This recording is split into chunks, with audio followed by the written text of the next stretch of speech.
গতকাল রাতে মহান আল্লাহ তাআলা অনেক বড় একটি বিপদ থেকে হেফাজত করেছেন। রাস্তা দিয়ে খেরকুটা ভর্তি একটি বড় ট্রাক আসতেছিল। তো এই ট্রাকটি বিদ্যুতের তারের সাথে সংঘর্ষ হওয়ার কারণে সম্ভবত আগুন লেগে যায়।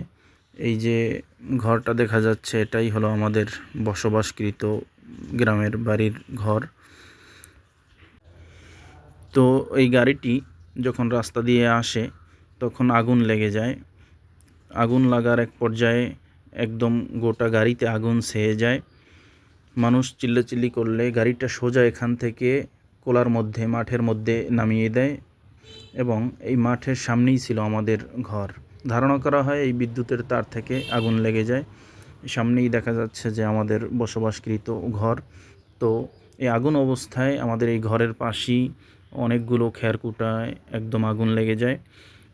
বাতাসে আগুনগুলো উড়িয়ে আমাদের ঘরের আশপাশেও নিতেছিল এবং এলাকার বিভিন্ন মসজিদের মাইকে আমাদের বাড়িতে আগুন লেগেছে বলে প্রচার করে।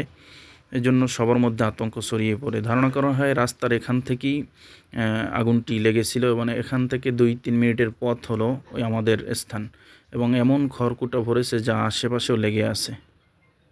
পরে ফায়ার সার্ভিসের প্রচেষ্টায় আগুন নিয়ন্ত্রণে আসে আলহামদুলিল্লাহ।